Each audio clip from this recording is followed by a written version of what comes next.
All right, let's fucking do this. Absolutely. I'm gonna mix a little bit of this, a little bit of that. You know, uh, a bit of a movie review and some thoughts and feelings about Afghanistan.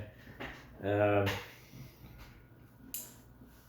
The Covenant, great movie. That seems a realistic depiction of a task force and JTAC capabilities or their responsibilities, anyways. And because they're trying to find IEDs and whatnot, and then what happens afterwards with the interpreter and the personal relationship that is built through day to day, investigation, basically. Um, and whether we like it or not, the world is full of conflict, and we don't get to choose in our lives when that conflict is going to happen. We can only mitigate how it happens and how many casualties, so to speak, if we're going to use this military language, um, or unintended consequences, the fallout, because chain reactions, right? The Baker's Dirty Dozen is how accidents and disasters happen, and that's how I think about things naturally as an aircraft mechanic, always keeping that in mind. Um, and you know, I understand the character's frustrations with the organization, the way, or rather the lack of movement within governmental organizations and bureaucracies, and not getting results when and where you need them in order to safeguard someone else's life that might have been close to you, or somewhere down the line where an inaction results in a death where it was completely preventable, and a lack of awareness, or which is one of the dirty dozens, um, dirty dozen, because this stuff just, excuse me, just happens all the time, right? But as intelligent people and some of the smartest people on earth here in North America and in Europe, it makes us targets because of our society and because of our again, our actions and inactions. Both of them have consequences. You can't just stand there and watch someone drown without attempting something. Try to find a lifesaver or something along those lines. And I believe in honorability. That we're the very namesake of the covenant, which is an agreement. Um, you know, was it in the movie?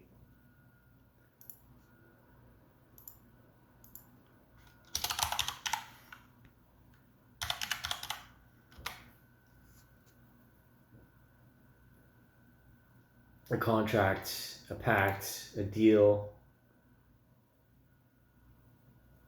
a warrant. You know, um, I've been through many contracts in my years, since I started being an aircraft mechanic, and otherwise, like in the turbine industry.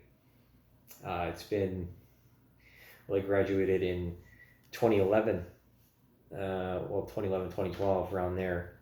So we're talking about 2023, almost 12 years now, right? In and out of different places. And that is my success, is because I've shown up and I've been there regardless, and however much it cost me personally, or in times when I've had to borrow money from my own family in order to make it to a job. And at least it's not blood. At least I haven't paid in blood. Um, I've paid in other ways for the possibility of prosperity. And I'm thinking about, okay, so the living conditions of other people in other countries where they exist under you know, warlords, drug lords, or tribal lords, that kind of mentality. That say they're very bellicose, right? They're very warlike, and they exist by, or they persist by killing each other in spectacular fashion. And Afghanistan is a very interesting place. Considering its history, and some of the most important events throughout all of human history have taken place in Afghanistan. And if you ask me, the conflicts and the deployments in Afghanistan for both, or say for all of the parties involved, was a success. It really was,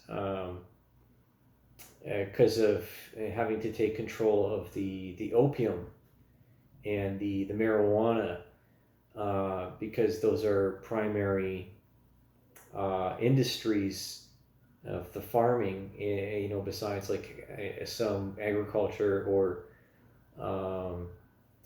horticulture, right? Uh, what's the other one? Well, livestock, right? So you just subsistence, right? They're not doing it for profit. They're doing it to maintain their lives, their livelihoods, right?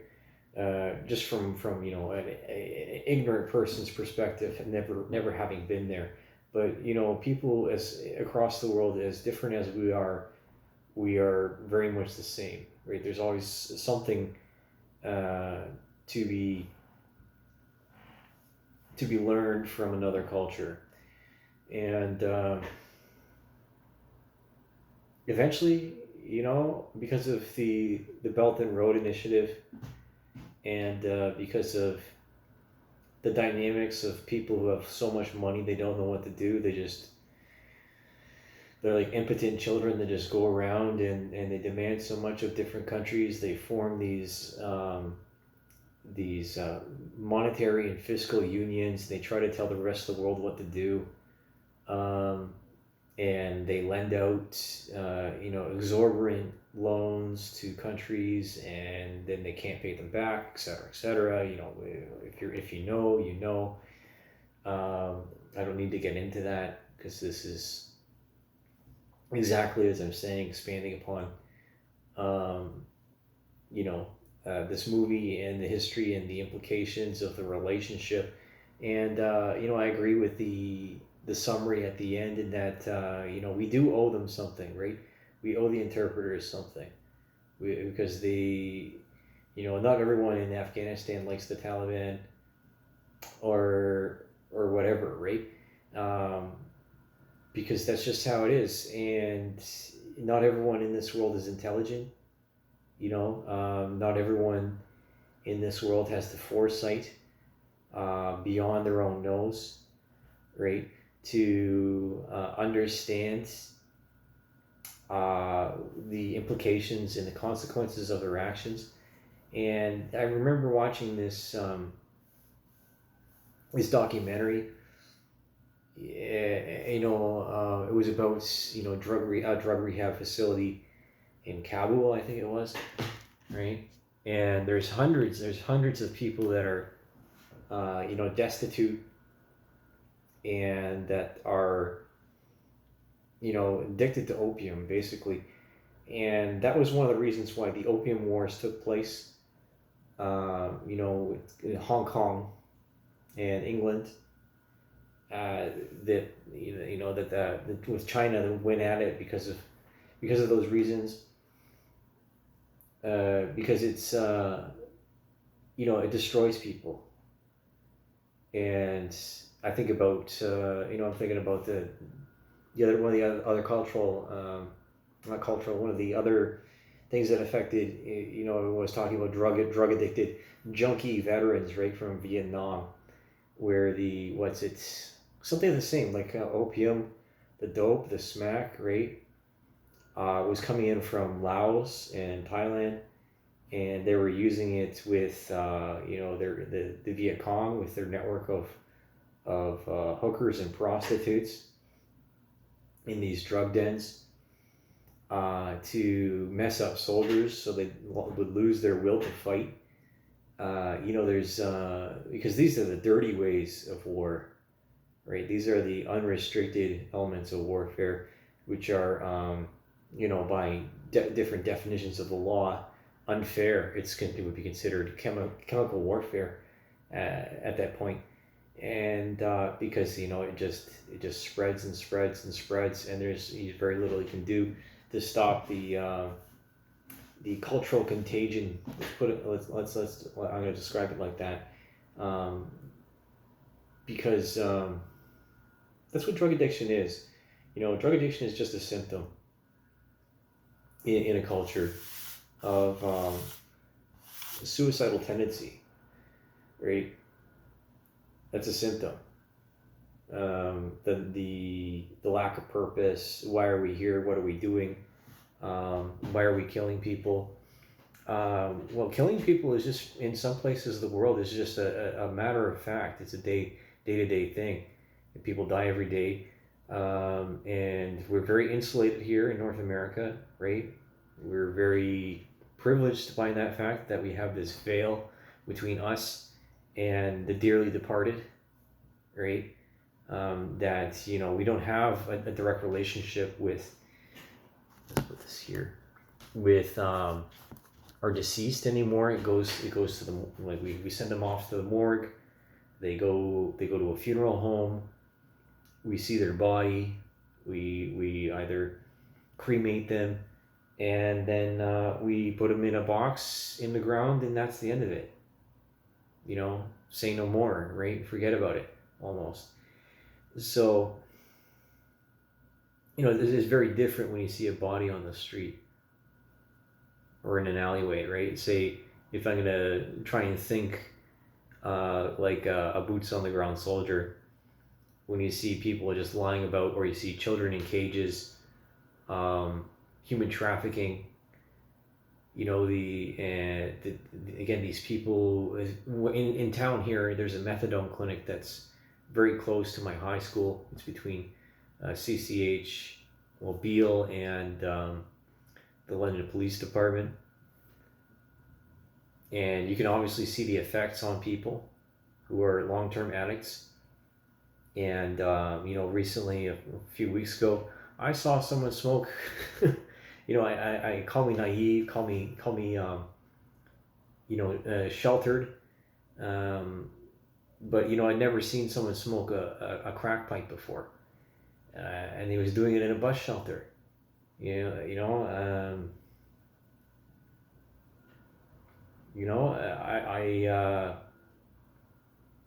I wasn't shocked, right? I know the problems in the world, and that it takes action to do something about it, but you can't save every single person.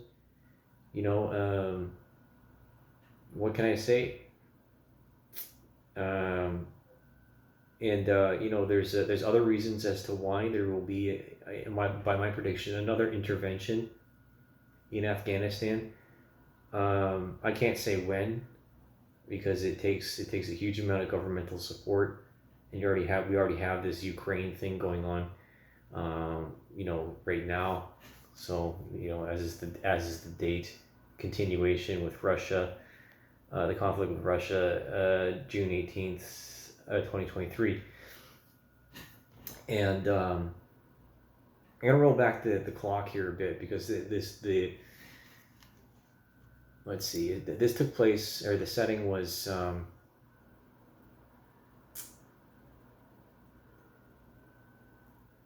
go to Rotten Tomatoes.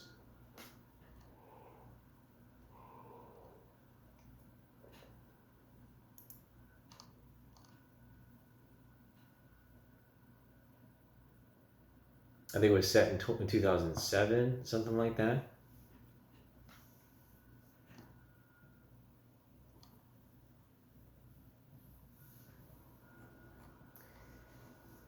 Yeah.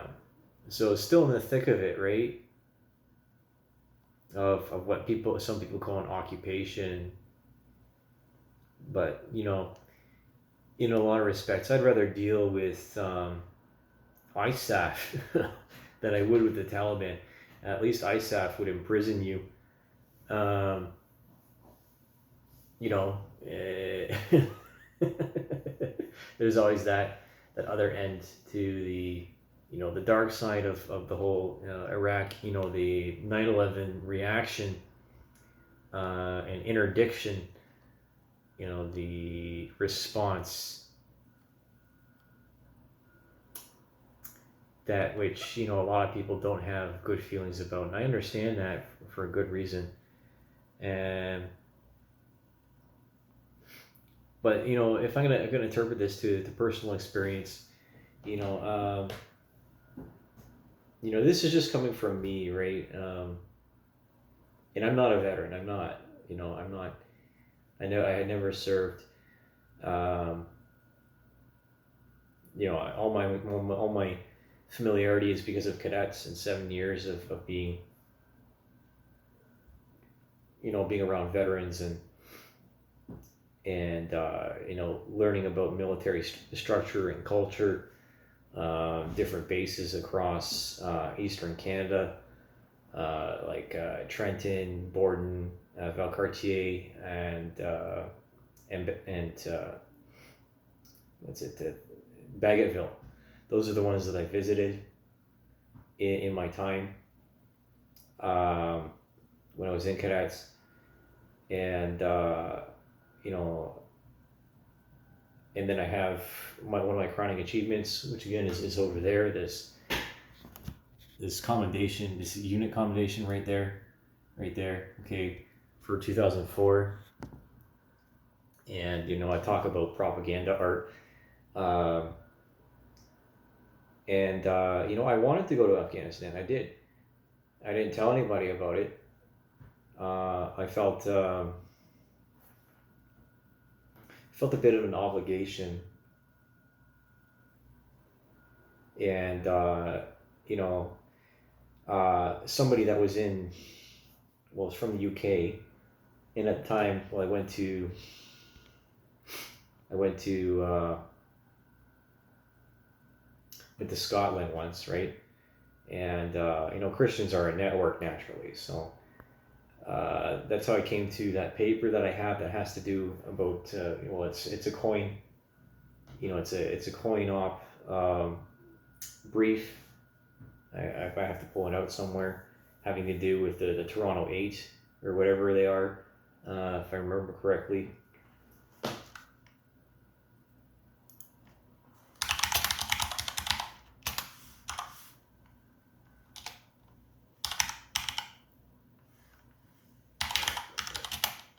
Toronto 18, yeah, that's it.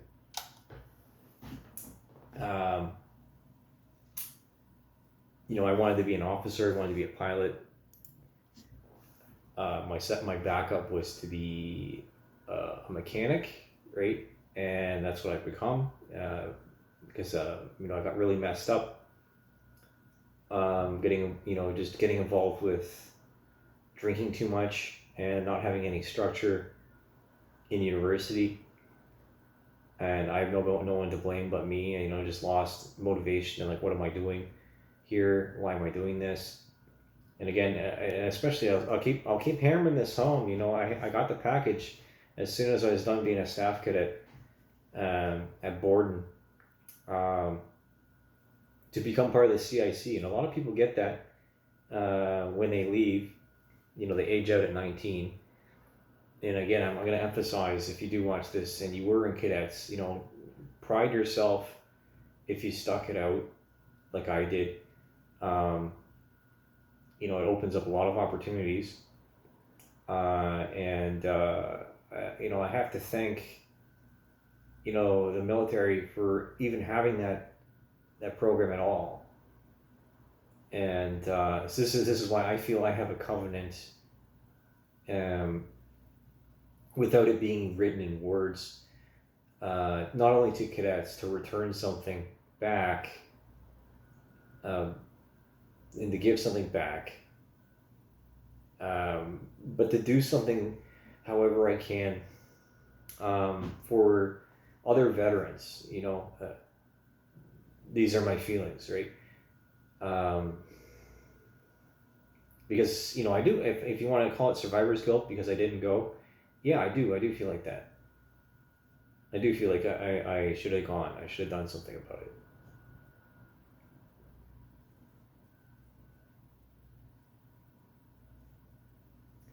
Did I dodge a bullet? I'm not really sure. Maybe I did. But the art that I made, the backdrop for the Sunset Parade, um, with that group of people, you know, very may well have inspired other young people to join up and go. So, somewhere in my mind, my art is responsible, for somebody joining or resulting in their death inadvertently. Because it's a chain of events, that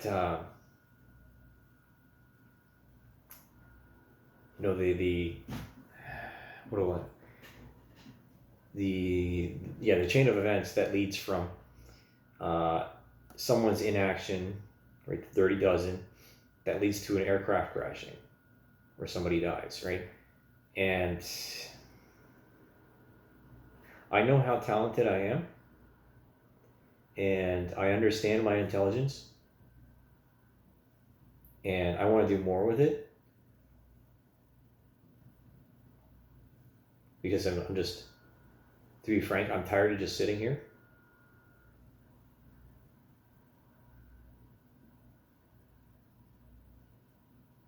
Now, I've done things, that would be considered, or might be considered, psychological warfare.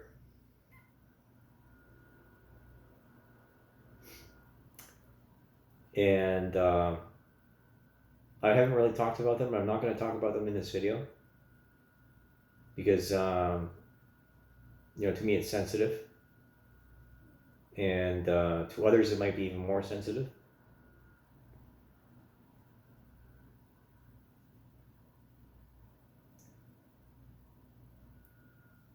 And regardless of how things have turned out, regardless of being rejected multiple times, okay, right? It's like I'm trading blows with the Canadian Forces at times, like an invisible enemy, a Don Quixote, taking his lance, to the wind turbine, so to speak.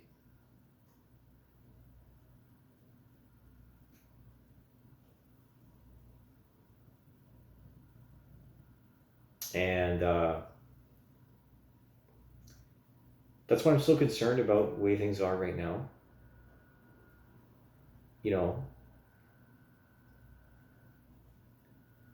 And that's why I identify to some degree with these main characters, right? Because this is what it is to be a man. In my eyes, this depiction is a story about what it is to be a man in very stressful situations, when you're facing death, and when you're just trying to do something about the world at large. Because at some point it doesn't matter about the higher, more abstract things, of who's pulling the strings or whatever, why you're there. What matters is the people around you, the here and now.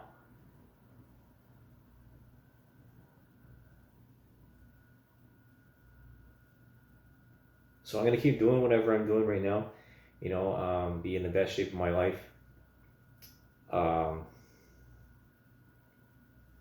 just keep trying.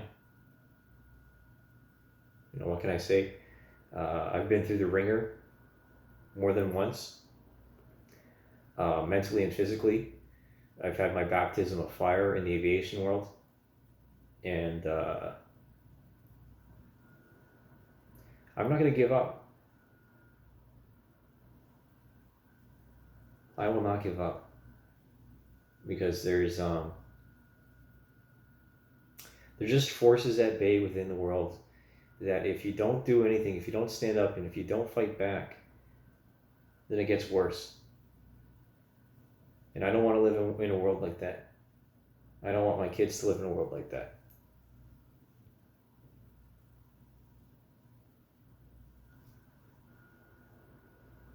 So that's the truth, right? And sooner or later, we're going to have to go back to Afghanistan.